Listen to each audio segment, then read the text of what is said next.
আলামিন অত্যন্ত স্পষ্টভাবে জানিয়ে দিচ্ছেন, নবীজি মুহাম্মদ রাসূলুল্লাহ সাল্লাল্লাহু আলাইহি ওয়াসাল্লামের বর্ণনায়, বুখারীর বর্ণনায়, রাবী হচ্ছে হযরত আবু হুরায়রা, আল্লাহর নবী স্পষ্টভাবে জানিয়ে দিচ্ছেন, যখন বলে যে তারা তো আল্লাহ জান্নাত দেখেন নাই, সঙ্গে সঙ্গে আল্লাহ রাব্বুল আলামিন ফেরেশতাদেরকে ডাক দিয়ে বলে, ফেরেশতারা তারা যদি জান্নাতটা দেখতো, সঙ্গে সঙ্গে আল্লাহ রাব্বুল আলামিনকে ফেরেশতারা ডাক দিয়ে বলে, আল্লাহ তারা যদি জান্নাতটা দেখতো, ওই জান্নাতের জন্য আরো লক্ষ কোটি বেশি গুণ ইবাদত করতো। বলেন সুবহানাল্লাহ। আল্লাহ রাব্বুল আলামিন ফেরেশতাদেরকে ডাক দিয়ে বলে, ফেরেশতারা ওই বান্দাদের নামগুলো লিস্ট করে নাও, কিয়ামতের ময়দানে কঠিন মুসিবতের সময় আমি আল্লাহ রাব্বুল আলামিন তাদেরকে মাফ করে যেন জান্নাত দিতে পারি। কি আমরা জান্নাতে যেতে চাই তো ইনশাআল্লাহ। আহা, জান্নাতটা এত সুন্দর আল্লাহ রাব্বুল আলামিন সাজিয়ে রাখছেন ইমানদারদের জন্য, সুবহানাল্লাহ বলেন। কিন্তু নফসে মুতমাইন্নার জন্য আল্লাহ রাব্বুল আলামিন জান্নাতটা সাজিয়ে রাখছেন।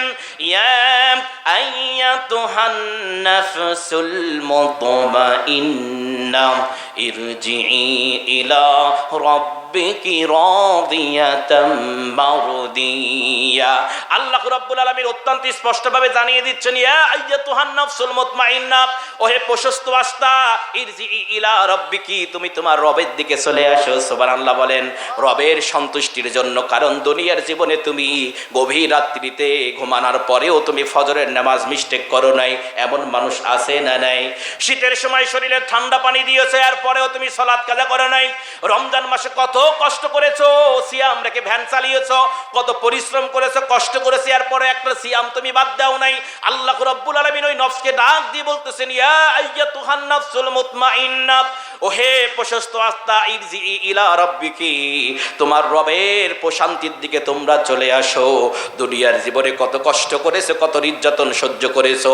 ইন্নাল্লাহা আশতারা মিনাল মুমিনিনা আনফুসাহুম ওয়া আমওয়ালাহুম বিআন্না লাহুমুল জান্নাহ। আওয়াজ দিয়ে বলেন, কথাটা বলতেছেন কে? আল্লাহ রাব্বুল আলামিন বলতেছেন, ইন্নাল্লাহা আশতারা মিনাল মুমিনিনা, নিশ্চয় আমি আল্লাহ রাব্বুল আলামিন মুমিনদের জান এবং মাল ক্রয় করে নিয়েছি জান্নাতের বিনিময়ে।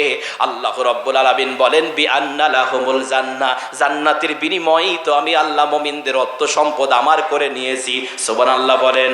মুমিনরা যদি অর্থ সম্পদ আর নিজের জীবন যৌবন আল্লাহর পথে যদি খরচ করতে পারে, আল্লাহর রাহে যদি খরচ করতে পারি, তাহলে মুমিনদেরকে আমার আল্লাহর জান্নাতটা দিয়ে দিলাম। সুবহানাল্লাহ বলেন। তাদের কাজটাকে ইউকাতিলুনা ফি সাবিলিল্লাহি ফায়াকতুলুনা ওয়া ইউকতালুন, তারা আমি আল্লাহর পথে নিজের জীবনটা দিয়ে দিবে, মারবে না হয় মরবে। সুবহানাল্লাহ বলেন। পিছনে তাকানোর সময় নেই। আজকে মুসলমানদের উপর যে নির্যাতন নিপীড়ন করা হচ্ছে ফিলিস্তিনে, মুসলমানদের ঘরবাড়ি জ্বালিয়ে দেওয়া হচ্ছে, সারকার করে দেওয়া হচ্ছে বোম মেরে, এই ইশারা ইঙ্গিত দিচ্ছে আমেরিকার ডোনাল্ড ট্রাম্প। কথা বলেন ঠিক কিনা? আওয়াজ দিয়ে বলেন ঠিক কিনা? আপনারা কি ভয় পাচ্ছেন এই ট্রাম্পের ইশারা ইঙ্গিতে? কারণ নবীজি বলেছেন, ইহুদি খ্রিস্টান কখনো মুসলমানের বন্ধু হবে না। কথা বলেন ঠিক কিনা? আল্লাহ রাব্বুল আলামিন সেটাও জানিয়ে দিয়েছেন।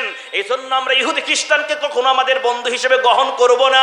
এই ট্রাম্পের কথা তারেক মনোয়ার সাহেব বলতেন যে ওনার কথা হাদিসে আছে, হাদিসে না, ওনার কথা আল্লাহ রাব্বুল আলামিন কোরআনেই উল্লেখ করেছেন, কিন্তু ট্রাম্প নামে না, আবু জেহেল আর ফেরাউন আর আবু লাহাবের নামে ঘোষণা করেছেন। কথা বলেন ঠিক কিনা? এরা গোটা পৃথিবীতে অশান্তি সৃষ্টি করে, মানুষের ভিতর কিভাবে বিভ্রান্তি, তারা অশান্তি সৃষ্টি করে, মুসলমানদের উপর নির্যাতন করে মুসলমানদের কি পরিস্থিতি করে দিয়েছেন। আজকে আমাদের কি গোত্রবদ্ধ হতে হবে? কথা বলেন ঠিক কিনা? সেই রবের দিকে যেতে হবে, ভয় করা যাবে না, পিছনে তাকানো যাবে না। কথা বলেন ঠিক কিনা? সামনের দিকে অগ্রসর হওয়া লাগবে। যদি আমি আপনি জীবনের মায়া ত্যাগ করিয়া দেখতেছেন এই বর্তমান সময় মুসলমানদের উপর কি নির্যাতন নিপীড়ন, আমি আপনি যদি আল্লাহ রাব্বুল আলামিনের সন্তুষ্টির জন্য যদি ইলা রাব্বিকি, রবের সন্তুষ্টির জন্য, সুবহানাল্লাহ বলেন, ইলা রাব্বিকি রাদিয়াতাম মারদিয়া, তারা তো আল্লাহর উপর খুশি, আল্লাহও তো তাদের উপর খুশি। সুবহানাল্লাহ বলেন। আচ্ছা বলেন তো, আল্লাহর পথে থাকলে আল্লাহ খুশি কি খুশি না? কিন্তু আপনি যদি আল্লাহর পথে না থেকে বেঈমান নাফরমান নাস্তিকদের পিছনে নিজের জিন্দেগিটা যদি শেষ করে ফেলেন, আল্লাহ খুশি না বেজার? আমার আপনার জীবনটা খাটাতে হবে আল্লাহর পথে, আমার আপনার জিন্দেগিটা যদি আল্লাহর পথে ব্যবহার করতে পারি, আল্লাহ রাব্বুল আলামিন সেটাই বলতেছেন, ইন্নাল্লাহা আশতারা মিনাল মুমিনিনা আনফুসাহুম ওয়া আমওয়ালাহুম বিআন্না লাহুমুল জান্নাহ। আল্লাহু আকবার বলেন। আল্লাহ রাব্বুল আলামিন স্পষ্ট ভাবে জানিয়ে দিয়েছেন নিশ্চয় ইন্না মানে আল্লাহ রাব্বুল আলামিন কোরআনুল কারীমের যে আয়াতে ইন্না শব্দ ব্যবহার করবেন ওই আয়াতের শক্তি ক্ষমতা আল্লাহ পাওয়ার বাড়িয়ে দিবেন সুবহানাল্লাহ বলেন। ইন্নার দ্বারা আল্লাহ বোঝাচ্ছেন কোনো সন্দেহ ছাড়া ভেজাল মুক্ত নির্ভেজাল নির্ভয়ে কোনো প্রকার সন্দেহ দ্বিধাদ্বন্দ্ব করা যাবে না। আল্লাহ রাব্বুল আলামিন সেটাই জানিয়ে দিচ্ছেন ইন্নাল্লাহ আশতারা আমি আল্লাহ রাব্বুল আলামিন মুমিনদের জান এবং মাল ক্রয় করে নিয়েছি জান্নাতের বিনিময়ে। আমি আল্লাহ রাব্বুল আলামিন মুমিনদেরকে জান্নাত দিব সুবহানাল্লাহ বলেন। এই জন্য জান্নাতের জন্য কারণ সব চাইতে ছোট জান্নাতটা এইরকম 10টা পৃথিবীর সমান সুবহানাল্লাহ বলেন। আহা এরকম 10টা পৃথিবীর সমান সবচাইতে ছোট জান্নাত, সে জান্নাতের ভিতর আমরা থাকবো। আল্লাহ তো জবান দিয়ে। আচ্ছা আপনাদের কি সন্দেহ হয় যে আল্লাহ জান্নাত দিবে কি দিবে না এমন কি সন্দেহ হয়? আল্লাহর জান্নাত আছে না নাই এমন কি সন্দেহ হয়? আজ থেকে 20-25 বছর আগে যখন আমরা ছোটবেলায় ছিলাম, যে তখন অনেকে যখন বলতো এই যে সূর্যটা দেখতেছো এই সূর্যটা হলো এই পৃথিবীর চাইতে 9-13 লক্ষ গুণ বড়, 9,30,00,000 মাইল উপরে আছে কিন্তু 13 লক্ষ গুণ বড়। তখন আমরা আমাদের বাপ চাচারা বলতো আচ্ছা 13 লক্ষ গুণ যদি বড় হয় তাহলে ওই সূর্যটা কোন পৃথিবীতে আছে? মানে তাদের জ্ঞানে ধরতো না, মানে বুঝতো না যে মহাশূন্য কত বড় সুবহানাল্লাহ বলেন। কিন্তু আল্লাহ রাব্বুল আলামিন সেটা আজকে বিজ্ঞানের মাধ্যমে মানুষকে দেখিয়ে দিয়েছেন। আল্লাহ রাব্বুল আলামিন আমাকে আপনাকে 2টা চোখ দিয়েছেন সুবহানাল্লাহ বলেন, 2টা হাত দিয়েছেন, নাকের 2টা ছিদ্র দিয়েছেন, আমি আপনি নিঃশ্বাস নিচ্ছি। একজন মানুষ প্রতিদিন 17 কেজি অক্সিজেন ব্যবহার করে সুবহানাল্লাহ বলেন। আহা 17 কেজি অক্সিজেন ব্যবহার করতেছেন, কখনই কি আল্লাহ রাব্বুল আলামিন জিবরাইল আমিনকে পাঠাইছে যাও জিবরাইল আমিন যাও আমার বান্দার কাছ থেকে গিয়া অক্সিজেনের বিল নিয়ে আসো? আল্লাহ কি কখনো পাঠাইছেন? আল্লাহ রাব্বুল আলামিন পাঠান নাই।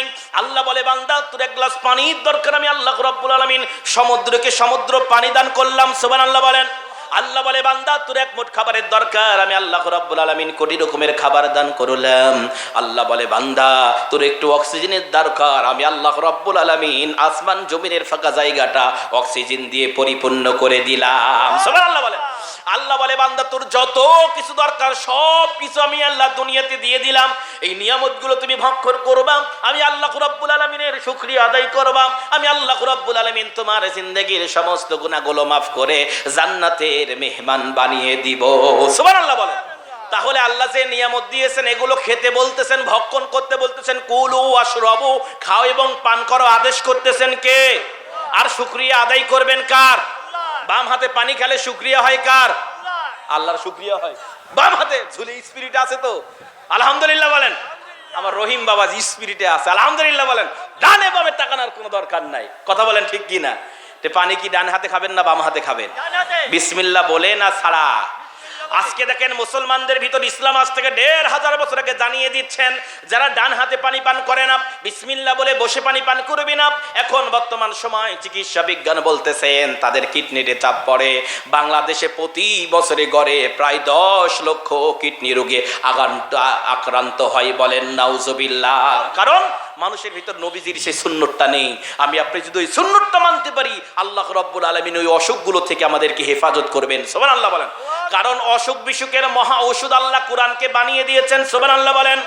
ওয়া নুনাজ্জিলু মিনাল কুরআনি মা হুয়া শিফাউ ওয়া রাহমাতুল লিল মুমিনিন। আল্লাহ রাব্বুল আলামিন অত্যন্ত স্পষ্ট ভাবে জানিয়ে দিচ্ছেন অনুনাজ্জিলু মিনাল কুরআন, আমি আল্লাহ রাব্বুল আলামিন কোরআনটা নাজিল করেছি মা হুয়া শিফা মুমিনদের মহা রোগের ঔষধ হিসাবে সুবহানাল্লাহ বলেন। এই কোরআন দিয়ে কেউ যদি নিজের পারিবারিক সামাজিক অর্থনৈতিক রান্নাঘর থেকে নিয়ে শুরু করে রাষ্ট্র পর্যন্ত মহান রব্বুল আলামিন যেই পর্যন্ত ক্ষমতা দিয়েছেন ওই পর্যন্ত আমি আপনি যদি মানতে পারি তাহলে আল্লাহ রব্বুল আলামিন আমাকে আপনাকে শিফা দান করে দিবেন, কথা বলেন ঠিক কিনা? সমাধান চাও যদি জীবনে মরণে ফিরে যাও খুঁজে নাও চোখ রাখো কোরআনে, ঠিক কিনা? এই জন্য কোরআনে চোখ রাখতে হবে। কোরআনুল কারীমকে আল্লাহ নাজিল করেছেন মানব জাতির হেদায়েতের জন্য, শেফার জন্য, কিন্তু জালিমদেরকে আল্লাহ হেদায়েত দিবেন না নাউজুবিল্লাহ বলেন। জালেম সম্প্রদায়কে হেদায়েত দিবেন না, যারা মুসলমানদের উপর নির্যাতন করে, মুসলমানদেরকে যারা কষ্ট দেয়, এক মুসলমান আর এক মুসলমানের ভাই বানিয়ে দিয়েছেন কে? আল্লাহ রাব্বুল আলামিন বলতেছে পৃথিবীর এই প্রান্ত থেকে ওই প্রান্ত পর্যন্ত কোনো মুসলমান যদি আক্রান্ত হয়, তাহলে পুরো শরীরের মতো নবীজির বর্ণনায় আপনার হাতের আঙ্গুলে যদি একটু ব্যথা লাগে, তাহলে আপনার পুরো শরীরটা ব্যথায় জর্জরিত হয়ে যায়। কথা বলেন ঠিক কিনা? আজকে আমার ফিলিস্তিনের কলিজার টুকরা ভাই ছোট্ট ছোট্ট বাচ্চাদেরকে তারা নির্দ্বিধায় তারা গুলি করতেছে, বোমা করতেছে, তারা আজকে তাদের উপর নির্যাতন নিপীড়ন করতেছে। আজকে আমরা মুসলমানরা এই জায়গায় থেকে আমাদের মনের ভিতরে একটু আক্ষেপ নাই। কথা বলেন ঠিক কিনা? এই আক্ষেপটা নিয়ে আসতে হবে, সেই ভয় ভীতি আমাদের ভিতর নিয়ে আসতে হবে। কথা বলেন ঠিক কিনা? কারণ দুনিয়ার কোন নেতাকে তাকে আমরা ভয় করি না, আমরা ভয় করি একজনকে। আওয়াজ দিয়ে বলেন তিনি কে? ওই একজনকে যদি আমরা ভয় করতে পারি, ওই রবের উপর যদি আমরা তাওয়াক্কুল করতে পারি, মহান রব্বুল আলামিন সেটাই বলতেছেন, ইন্নাল্লাযীনা ক্বালু রাব্বুনাল্লাহ।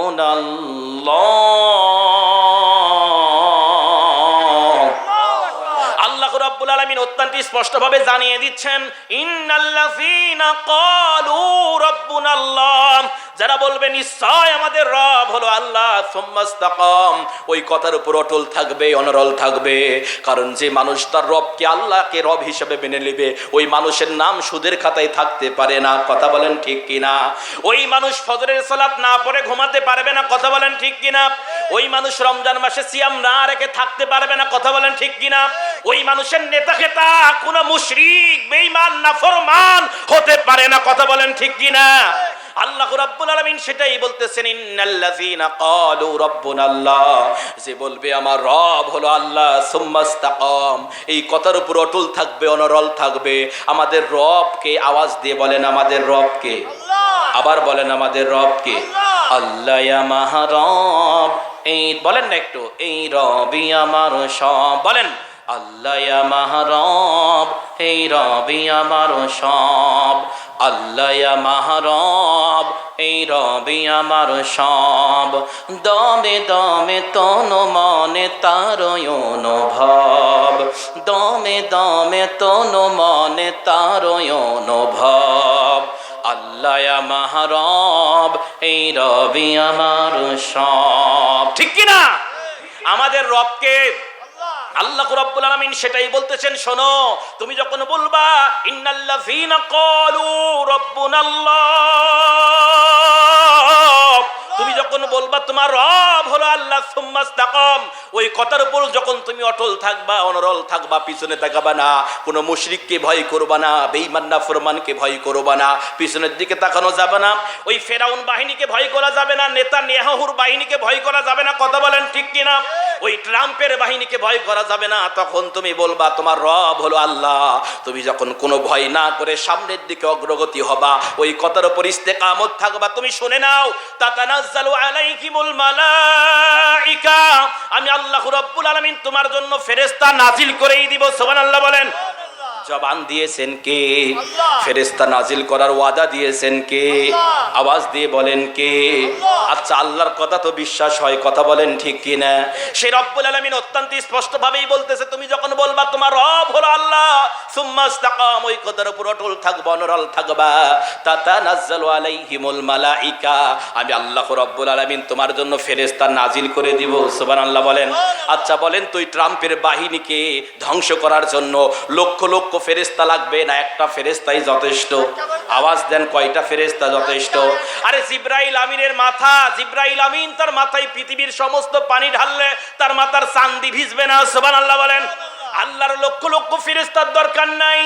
আল্লাহ রাব্বুল আলামিন সেটাই বলতেছেন, শোনো, তুমি যদি আমি আল্লাহ রাব্বুল আলামিনের উপর তাওয়াক্কুল করো, ভরসা করো, তাতানাজ্জালু আলাইহিমুল মালাইকা, আমি আল্লাহ রাব্বুল আলামিন তোমাদের জন্য ফেরেশতা নাজিল করে দিব। সুবহানাল্লাহ বলেন। আচ্ছা, আল্লাহ জি ফেরেশতা নাজিল করবে, আপনারা খুশি না বেজার? কে খুশি আছেন? হাত তুলে একটা তাকবীর দেন। লিল্লাহে তাকবীর, লিল্লাহে তাকবীর। আপনাদের ভিতর থেকে একজন তাকবীর দেন।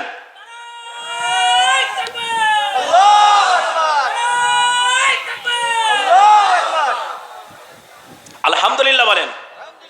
আল্লাহ রাব্বুল আলামিন আলামিন সেটাই বলতেছেন, শোনো, তাতানাজ্জালু আলাইহিমুল মালাইকা, আমি আল্লাহ রাব্বুল আলামিন ফেরেশতা নাজিল করেই দেব। শুধু ফেরেশতা নাজিল করে আমি আল্লাহ রাব্বুল আলামিন ক্ষান্ত হব না। তোমরা শুনে নাও, আল্লাহ তাখাফু ওয়ালা তাহজানু, তোমাদের কোনো ভয়ও নাই, টেনশনও নাই, চিন্তাও নাই। সুবহানাল্লাহ বলেন। কথা বলতেছেন কে? এই জন্য আল্লাহর উপর অটল থাকা লাগবে, অনরল থাকা লাগবে। পৃথিবীর কোনো অসভ্য, বেহায়া, নির্লজ্জ, অপকর্ম বাহিনীর দিকে ভয় করা যাবে না। কথা বলেন ঠিক কিনা? যারা আজকে মুসলমানদের দিকে তাকাবে তাদের চোখগুলো আমরা তুলে নিব। কথা বলেন ঠিক কিনা? বাংলাদেশের বড় বড় শীর্ষনীয় আলেম ওলামা 12 তারিখে একটা মিছিল বা মিটিং দিয়েছেন, আমরা যাব ইনশাআল্লাহ। আল্লাহ যদি শক্তি দান করেন, ওই ফিলিস্তিনের আমার কলিজার টুকরা মা বোনদেরকে যারা দীর্ঘ সময় ধরে ধর্ষিতা করতেছে, আপনি কি জানেন ওই ফিলিস্তিনের মহিলারা কত পদ্মাসী না, তারা কত নির্যাতনের শিকার হয়? ওই ফিলিস্তিনে এমনও মহিলা আছে যারা সূর্যের আলো পর্যন্ত চোখ দিয়ে দেখে নাই। সুবহানাল্লাহ বলেন। এমনও মহিলা পদ্মা নিশিনী আছে ওই জায়গাতে, তারা ইবাদত করে। কার ইবাদত করে? আল্লাহর ইবাদত করে, অথচ তাদের উপর নির্যাতন, নিপীড়ন। আল্লাহ বলতেছেন, শোনো, ওই নির্যাতনের মোকাবেলা তোমরা করো। আল্লাহ রাব্বুল আলামিন সে কথাই কোরআনে জানিয়ে দিচ্ছেন। সুবহানাল্লাহ বলেন। আর ওই জায়গাকে বরকতপূর্ণ জায়গা বলতেছেন কে? আল্লাহ রাব্বুল আলামিন। সুবহানাল্লাযী আসরা বিআবদিহি, নবীজি মুহাম্মদ রাসূলুল্লাহ সাল্লাল্লাহু আলাইহি ওয়াসাল্লামকে বলতেছেন, শোনো, তোমাকে আমি ইসরা করালাম একটা পবিত্র বরকতময় জায়গার উপর দিয়ে। বলেন সুবহানাল্লাহ। অথচ সেই বরকতপূর্ণ জায়গা হলো প্যালেস্টাইন, মুসলমানদের কলিজা। কথা বলেন ঠিক কিনা? আজকে সেই জায়গায় মুসলমানের উপর নির্যাতন হবে, নিপীড়ন হবে, আর বাংলাদেশের মানুষ ঠ্যাঙ্গের উপর ঠ্যাং দিয়ে থাকবে। এটা কখনো হতে পারে না। কথা বলেন ঠিক কিনা? তাদের প্রতিবাদ আমরা জানাবো। আমাদের প্রতিবাদের 1 নম্বর সিস্টেম হলো তাদের পণ্যগুলো আমরা বয়কট করে দিব। পারা যাবে তো ইনশাআল্লাহ? মিডিয়াতে দেখেন বড় বড় যেগুলো রেস্টুরেন্ট আছে, রেস্টুরেন্টের ভিতরে ঢুকে তৌহিদি জনতা, সাধারণ জনগণ ভেঙে চুরে তাদেরকে আগে নোটিশ দিচ্ছে, শোনো, এই যেগুলো আছে তোমরা সময়ের ভিতর বাহির করে কোম্পানিকে দিয়ে দাও। কথা বলেন ঠিক কিনা? যদি কেউ হ্যাকা ব্যাকাতারা করে, কারণ যার সাথে যার মহব্বত, হাসন নাসর, তার সাথেই বলেছেন নবীজি মুহাম্মদ রাসূলুল্লাহ, মান তাশাব্বা মিনহু ফাহুয়া মিনহুম, রাওয়াহুল বুখারী। বুখারীর বর্ণনায় নবীজি মুহাম্মদ সাল্লাল্লাহু আলাইহি ওয়াসাল্লাম অত্যন্ত স্পষ্টভাবে জানিয়ে দিচ্ছেন, যার সাথে মহব্বত, ভালোবাসা হবে তার সাথেই তার হাসন নাসর হবে। বলেন নাউজুবিল্লাহ। যে আমাদের মহব্বত ভালো মানুষের সাথে না বেঈমান নাফরমানের সাথে? কথা বলেন, ইমানদারের সাথে না বেঈমান নাফরমানের সাথে? নামাজির সাথে না ঘুষখোর সুদখোরের সাথে? আমাদের মহব্বত হবে এমন মানুষের সাথে যে মানুষের পাশে থাকলেই যেন আমরা জান্নাতে যেতে পারি। কথা বলেন ঠিক কিনা? এই জন্য আমাদের মহব্বত হবে মসজিদের সাথে। কার সাথে? কারণ মসজিদের সাথে সম্পর্ক যার যত বেশি হবে, নবীজি মুহাম্মদ রাসূলুল্লাহ সাল্লাল্লাহু আলাইহি সাল্লামে বুখারীর বর্ণনায় 7 শ্রেণীর ব্যক্তিকে কিয়ামতের ময়দানে কঠিন মুসিবতের সময় আল্লাহ রাব্বুল আলামিন আরশে আজিমের ছায়া দিবেন। সুবহানাল্লাহ বলেন। এর ভিতরে একটা শ্রেণী যাদের অন্তরটা মসজিদের সাথে ঝুলানো থাকে। কথা বলেন ঠিক কিনা? এই জন্য আমাদের অন্তরটা মসজিদের সাথে ঝুলাবো ইনশাআল্লাহ। মসজিদের সাথে ঝুলালে বিড়ি, সিগারেট, মদ, গাঁজা, হিরোইন, ফেন্সিলিন এগুলো খাওয়া চলবে কি চলবে না? সব মাইনাস করে দিতে হবে। রাজি আছেন তো ইনশাআল্লাহ? কারণ অপবিত্রতার সাথে ইসলামের কোনো সম্পর্ক নেই। যখন আপনি পবিত্র হওয়ার জন্য হাত পাও চোখ মুখে পানি দিবেন, আপনার হাত পাও চোখ মুখের সমস্ত সগীরা গুনাহ আল্লাহ মাফ করে দিবেন। সুবহানাল্লাহ বলেন। এরপরেই যদি আপনি বলেন আশহাদু আল্লাহ, আমার সাথে বলেন না একটু, আশহাদু আল্লা ইলাহা ইল্লাল্লাহু ওয়াহদাহু লা শারীকা লাহু ওয়া আশহাদু আন্না মুহাম্মাদান আবদুহু ওয়া রাসূলুহু। নবীজির বর্ণনায় বিশ্ব নবী জনাবে মুহাম্মদ রাসূলুল্লাহ অত্যন্ত স্পষ্টভাবে জানিয়ে দিচ্ছেন, শোনো, কেউ যদি ওযুর পরে দোয়াটা পড়ে, আল্লাহ রাব্বুল আলামিন তার জন্য জান্নাতের 8টি দরজাই খুলে দেন। বলেন সুবহানাল্লাহ। এজন্য আমরা ওযু করব তো ইনশাআল্লাহ। ওযু করে পবিত্র হয়ে সুগন্ধি ব্যবহার করবেন। পারা যাবে তো? সুগন্ধির সাথে ফেরেশতার সম্পর্ক। কার সম্পর্ক? আপনি ওযু করে মসজিদের দিকে ধাপ দিলেন, আপনার পায়ের নিচে আল্লাহ ফেরেশতাদের পাখা বিছিয়ে দেন। সুবহানাল্লাহ বলেন। আল্লাহ রাব্বুল আলামিন আপনার উপর খুশি হয়ে যান, আপনার জীবনের সমস্ত গুনাহ আল্লাহ মাফ করে দেন। সুবহানাল্লাহ বলেন। আল্লাহ রাব্বুল আলামিন সে কথাই অত্যন্ত স্পষ্টভাবে জানিয়ে দিচ্ছেন, আমি আপনি যদি রবের দিকে চলে আসি, ইলা রাব্বিকি, রবের দিকে যখন আপনি চলে আসবেন, আল্লাহ রাব্বুল আলামিন সে কথাই বলতেছেন, রাদিয়াতাম মারদিয়া, যারা রবের দিকে চলে আসে, ইয়া আইয়াতুহান নাফসুল মুতমাইন্না, ওহে প্রশস্ত আত্মা নফসে মুতমাইন্না, আল্লাহ ডাক দিয়ে বলতেছে, ইরজি ইলা রাব্বিকি, তুমি তোমার রবের দিকে অত্যন্ত স্পষ্টভাবে চলে আসো, ইলা রাব্বিকি রাদিয়াতাম মারদিয়া, তোমার উপর আল্লাহ খুশি, তুমিও আল্লাহর উপর খুশি হয়ে যাও। সুবহানাল্লাহ বলো। আল্লাহ রাব্বুল আলামিন বলতেছেন, ফাদখুলি ফি ইবাদি, তোমরা ইবাদতকারী নেককার বান্দাদের অন্তর্ভুক্ত হয়ে যাও, ওয়াদখুলি জান্নাতি, জান্নাতে প্রবেশ করো। সুবহানাল্লাহ বলেন। আদেশ করলেন কে? এজন্য আমাদের নফসটাকে নফসে মুতমাইন্না বানাতে হবে। পারা যাবে তো ইনশাআল্লাহ। মদ গাঁজা হিরোইন ফেন্সিলিন সুদ খালে মনে হয় এই নফসটা কি নফসে মুতমাইন্না হবে? কথা বলেন হবে? নফসের হালতকে পরিবর্তন করতে হবে। বিশ্বনবী বলতেছেন, শোনো, নবীজির বর্ণনা একটা হাদিস এখানে বসে আমি বলেছি, বিশ্বনবী রাহমাতাল লিল আলামিন, বুখারীর বর্ণনায় রাবি হচ্ছে হযরত আবু হুরায়রা, আলা ইন্না ফি যালিকা লামুদআতান ওয়া ইযা সালুহাত সালুহাল ফাসাদু কুল্লুহু ওয়া ইযা ফাসাদাত ফাসাদাল জাসাদু কুল্লুহু আলা ওয়া হিয়াল কলব। আমার বাপজান এখানে বসে আছেন, নবীজির বর্ণনায় লক্ষ্য করেন, খেয়াল করেন, মুহাম্মদ সাল্লাল্লাহু আলাইহি সাল্লাম বলতেছেন, শোনো, তোমার দেহের ভিতরে একটা মাংসখণ্ড আছে, ওই মাংসটা যদি ঠিক হয় তাহলে তুমি মানুষটা ঠিক হয়ে যাবা। সুবহানাল্লাহ বলেন। আর যদি মাংসটা ঠিক না হয় তাহলে তুমি মানুষটা নষ্ট হয়ে যাবা। নাউজুবিল্লাহ বলেন। নবীজি অত্যন্ত স্পষ্টভাবে জানিয়ে দিচ্ছেন, শোনো, সেই মাংসটা কি তুমি কি জানো? সেই মাংসটা হচ্ছে আলা ওয়াহিয়াল কলব, সেটা হলো তোমার কলিজা। সুবহানাল্লাহ বলেন।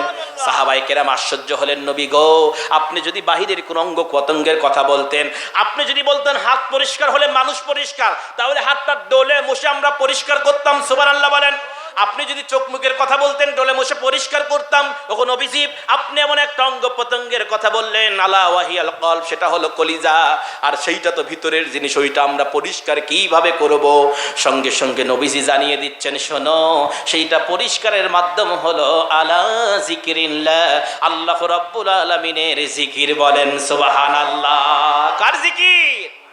আল্লাহর জিকির। আল্লাহর জিকিরের মাধ্যমে কলিজা পরিষ্কার হয়। সুবহানাল্লাহ বলেন। আল্লাহর জিকিরের মাধ্যমে কলিজাটা নফসে মুতমাইন্না হয়ে গেল। আলহামদুলিল্লাহ বলেন। আর 2-1 মিনিটের ভিতরে আমি শেষ করে দেব। আপনারা কি বিরক্ত হচ্ছেন? বিরক্ত হচ্ছেন? একটু জিকির করেন, লা ইলাহা,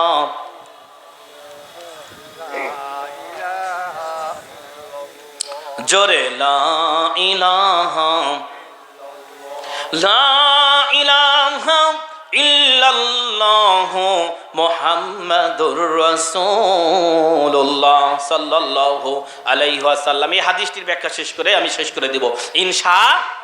নবীজি বলতেছেন, সাহাবায়ে কেরাম বলেন, ইয়া রাসূলুল্লাহ, আপনি তো এমন একটা অঙ্গ প্রত্যঙ্গের কথা বলেছেন, সেইটা হলো ভিতরের জিনিস, ওইটা আমরা কিভাবে পরিষ্কার করব? নবীজি বললেন, আলা যিকরিল্লাহ, সেইটা পরিষ্কারের মাধ্যম হলো আল্লাহ রাব্বুল আলামিনের জিকির। বলেন সুবহানাল্লাহ। আল্লাহর জিকিরের মাধ্যমে কলিজা পরিষ্কার হয়। বলতেছেন নবীজি মুহাম্মদ রাসূলুল্লাহ সাল্লাল্লাহু আলাইহি ওয়াসাল্লাম, জিকিরের ভিতর সবচাইতে শ্রেষ্ঠ জিকির আফজালুজ যিকরি লা ইলাহা ইল্লাল্লাহ, জিকিরের ভিতর সবচাইতে শ্রেষ্ঠ জিকির হলো লা ইলাহা ইল্লাল্লাহ। কথা বলেন ঠিক কিনা? আরেকটা জিকির বললেন নবীজি মুহাম্মদ রাসূলুল্লাহ, সেটা হলো কুরআন তেলাওয়াত। সুবহানাল্লাহ বলেন। জিকির আপনি করবেন, কলিজাটা পরিষ্কার হবে। কলিজা যদি পরিষ্কার হয়, লোকমান হাকিমের কথা মনে পড়ে গেল। লোকমান হাকিমের মালিক, লোকমান হাকিমকে ডাক দেয়, বলে, লোকমান, তোমাকে তো গ্রামের মহল্লা, গ্রামবাসী, দেশবাসী সবাই তো জ্ঞানী বলে, তোমার জ্ঞানটা আমি আজকে পরীক্ষা করব। আচ্ছা বলেন তো, লোকমান হাকিমকে জ্ঞান দান করেছেন কে? আওয়াজ দিয়ে বলেন কে? আল্লাহ রাব্বুল আলামিন নিজেই লোকমান হাকিমের জ্ঞানের কথা বলতেছেন, কারণ লোকমান হাকিম তার সন্তানকে সালাতের জন্য ইনভাইট করেছেন আর বলেছেন, লা ইউশরিক, রবের সাথে কাউকে শরীক করিও না। সুবহানাল্লাহ বলেন। সেই লোকমান হাকিমের মালিক একদিন ডাক দিয়ে বলে, লোকমান, তোমার জ্ঞানটা আমি পরীক্ষা করব। লোকমান হাকিম সঙ্গে সঙ্গে বলে, মনিব, কিভাবে পরীক্ষা করবেন? 2টা ছাগল দিয়েছেন। কয়টা ছাগল? আওয়াজ দিয়ে বলেন, কয়টা? প্রথম ছাগল দিয়ে বললেন, এর ভিতর থেকে সবচাইতে দামি গোশত তুমি বাহির করো। লোকমান হাকিম আল্লাহর নামে জবেহ করে তার ভিতর থেকে কলিজাটা বাহির করে তার মালিকের সামনে দিলেন। মালিক মহা খুশি। লোকমানের জ্ঞান আছে, কি আছে? কারণ একটা প্রাণীর সব চাইতে দামি জিনিসটাই হবে কলিজা। সুবহানাল্লাহ বলেন। এবার দ্বিতীয় ছাগলের ভিতর থেকে সব চাইতে নিকৃষ্ট গোশত লোকমান হাকিম সৃষ্টিকর্তার নামে দ্বিতীয় ছাগলটা জবাই করলেন। সেইটার ভিতর থেকে লোকমান হাকিম কলিজাটা বাহির করে দিলেন। লোকমান হাকিমের মনে আশ্চর্য হয়ে গেলেন, বললেন, লোকমান, তুমি হয়তো আমার কথা বুঝতে পারো নাই। আমি প্রথম ছাগলের ভিতর থেকে সব চাইতে দামি গোশত চেয়েছি, আর দ্বিতীয় ছাগলের ভিতর থেকে সব চাইতে নিকৃষ্ট গোশত চেয়েছি। ও লোকমান, তুমি হয়তো আমার কথা বুঝতে পারো নাই। সব চাইতে নিকৃষ্ট গোশত নেব দ্বিতীয় ছাগলের। প্রথম ছাগলের কলিজা তো ঠিক আছে, কিন্তু দ্বিতীয় ছাগলের ভিতর থেকে সব চাইতে নিকৃষ্ট গোশত আমি চাই। সঙ্গে সঙ্গে লোকমান হাকিম তার মনিবকে ডাক দেয়া বলে, মনিব, আমি আপনার কথা ঠিকই বুঝেছি, কিন্তু আপনি জেনে নেন যেই ছাগলের কলিজা ভালো, ছাগলটা ভালো। সুবহানাল্লাহ বলেন। আর যে ছাগলের কলিজা খারাপ, মানে একটা জিনিস খারাপ হতে গেলে আগে কলিজা খারাপ হতে হয়। কথা বলেন ঠিক কিনা? যে কোনো জিনিস খারাপ হলে আগে কলিজা। এই জন্য সমাজের ভিতর কিছু মানুষ আছে আপনার